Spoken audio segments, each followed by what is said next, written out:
I think the two most pressing and urgent issues for the European community is the human tragedy in Syria, with the loss of life, the destruction, the displacement, and what only can be described as sleepwalking exercised into CETA.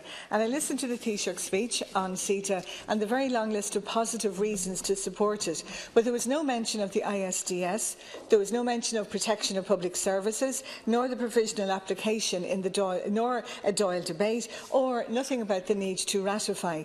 And there are concerns, but yes, we seem to be pushing ahead for Ireland to sign on the 27th of October and ratify in December.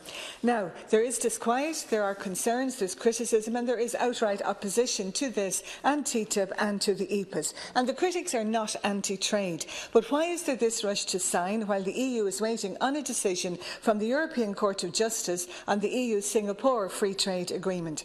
And then if the ISDS goes through, this state can be sued by corporations and multinationals for loss of profit and the loss of potential profit.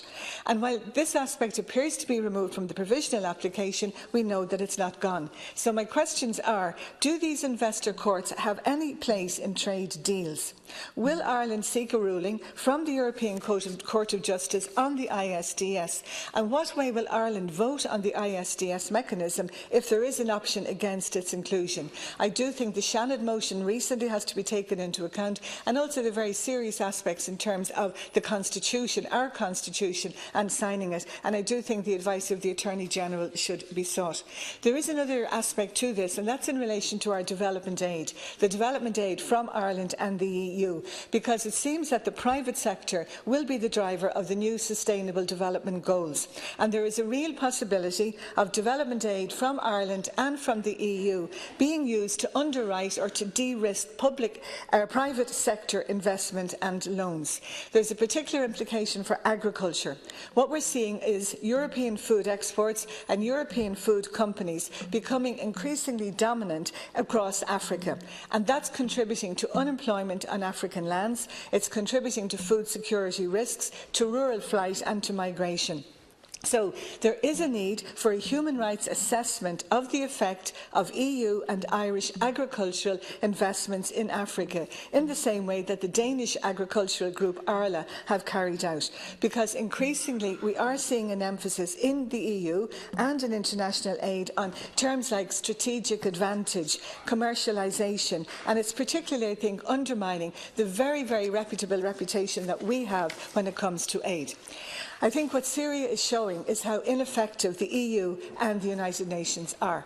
We said after Rwanda, never again. We had a Srebrenica, never again. And we're in another situation here now in Syria. And what we're seeing is this indiscriminate bombing, the deliberate targeting of places like schools, marketplaces and hospitals. And the EU has to use all the influence that it has, or that it should have really, not just on Russia and Iran, but also on the United States and the member countries of the EU to stop the bombing. And at the very least, the EU has to be the lead on continuing the ceasefire. I mean, there has to be a minimum of at least 3 days of a ceasefire so that there can be medical evacuation, so medical supplies can go in. And apart from the injuries through war, we're also learning, I had a conversation with Médecins Sans Frontières yesterday about the effect on people with illnesses like diabetes, like asthma, who have not been able to access the medication that they need. And we don't have a strong EU voice on this matter. And what we're seeing in Syria also is a war tactic, a siege that we associate with the Middle Ages being used today in a country that's a 4-hour flight from Ireland. And that would bring me in also to the point is our slowness. And I know you mentioned in your speech, Taoiseach, about the way in which we are dealing with refugees, but we are extremely slow. We need to be more flexible, we need to be fairer, and we need a fast-track system to help Syrian refugees. And for my last point, I'd just like to take the opportunity to hope for Ireland's voice at EU level in relation to the Cuban blockade. Now, what we've seen recently is that the Cuban Five were eventually released from that unjust imprisonment in America.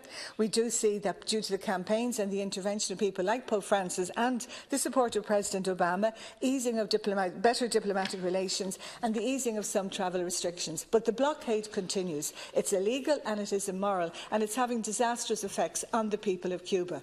There's also the effect that Irish banks and European banks cannot have any engagement with Cuba, and this is also having. There's billions and billions of money and resources being lost to Cuba. Our President is visiting next February, and we have very good relations with Cuba, and no doubt we'll be part of the EU resolution to stop the blockade. We will vote with it against the blockade, as will European countries, but the blockade continues. Thank you.